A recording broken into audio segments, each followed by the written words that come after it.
Yo, what's going on, guys? Boy, Powder Kills here, man. I am back with another video. Today's video is kind of my reaction and my thoughts on Duncan Keith being traded. He was traded about 4 hours ago, I would say 3 hours ago, and I've kind of waited to make my video. I didn't want to make a video rushing into things. I want to consider everything.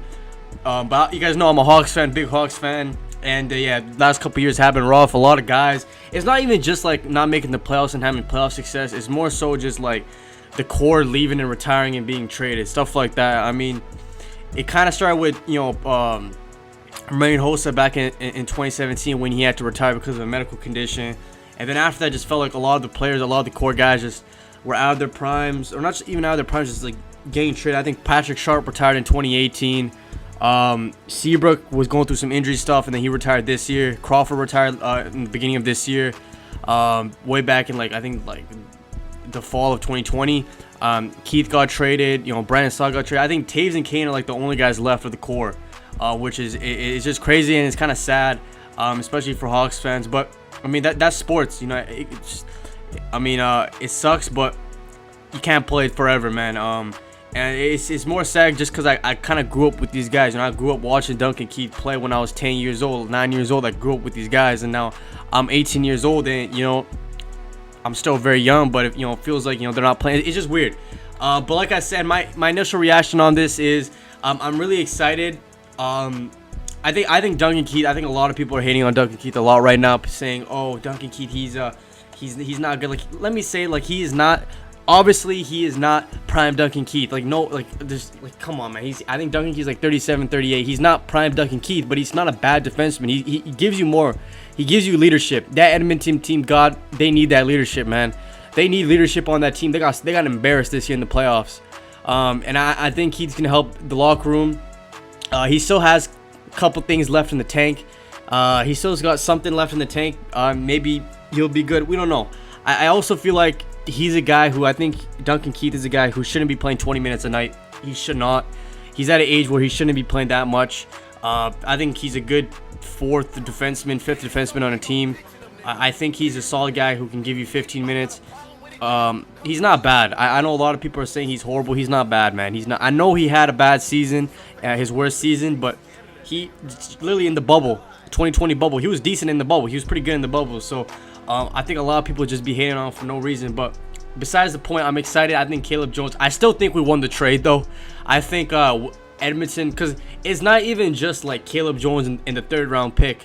It's just no salary retained. That's a dub. I can't believe Stan Bowman did that, but he did that. So we free up $5 million in cap, which is good. I hope we get Seth Jones. The thing is, I do not want to trade for Seth Jones. I want to sign him in free agency. I'd rather wait a year, just because I feel like, I don't know, I don't want to give up too much for Seth Jones. I know Seth Jones, again, I see a lot of people hating on Seth Jones. Seth Jones is a good defenseman. I know he's had a couple, you know, bad seasons, but he's not a bad defenseman. He's a good defenseman. And I would love to get Seth Jones on the team.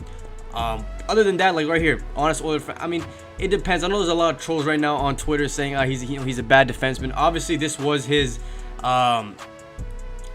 pretty much his last season. He had one of the worst defensive seasons, which I understand. But he's 38 years old, man. He's playing time on ice. He's number one. He's leading our team on with minutes, which is like, come on, our defense isn't good. He's 38. He's playing the most minutes on our team. In Edmonton, he's probably not going to be getting that many minutes. I would say under 20. He needs to be getting 15 minutes a night. He's still a good defenseman. I know the stats say he's horrible. He's not.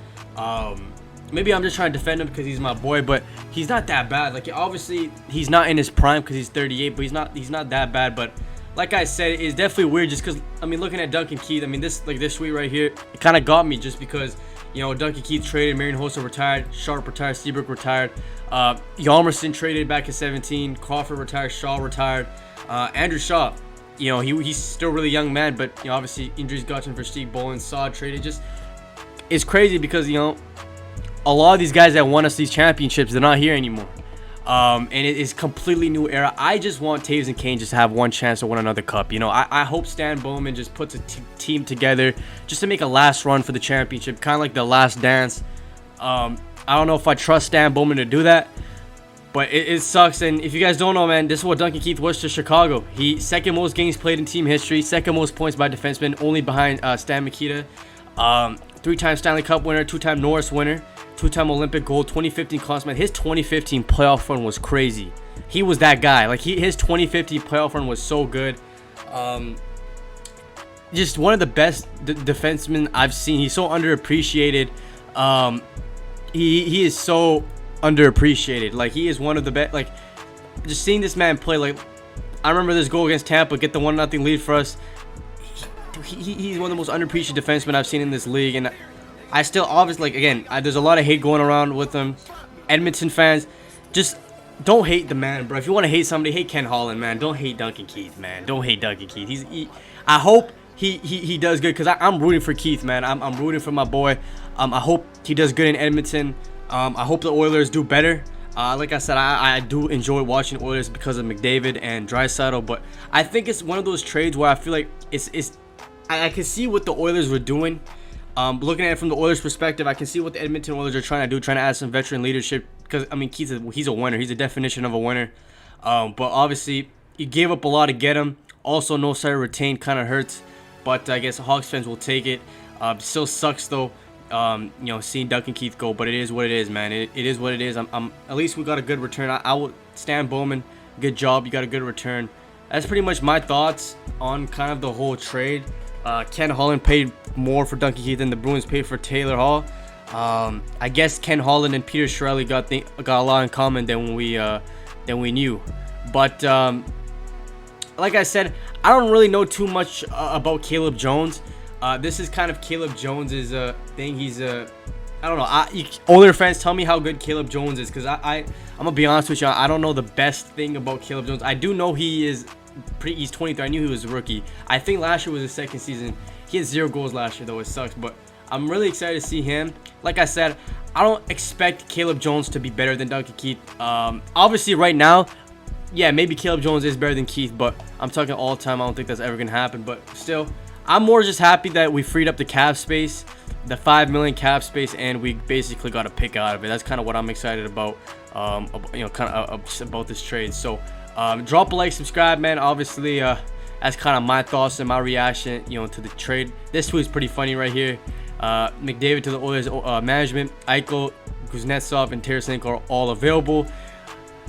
We've got our 30-year-old Duncan Keith. But to be fair, I do think that Edmonton needs better defensemen.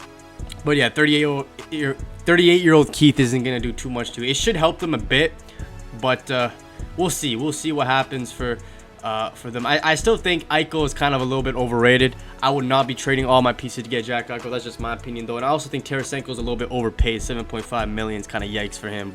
And he's a little bit injury prone for the last couple seasons. But other than that, it is pretty much it. I hope Edmonton does good. I'm excited for next year. But again, like I said, that $5.5 million cap space off the table. I'm very excited to see that. But again, Duncan Keith, one of the best Blackhawk players to ever play. He was honestly one of the most important pieces to the dynasty. Without Duncan Keith, the dynasty does not happen. That's how good that man was. Drop a like, subscribe, catch my next video. Peace out.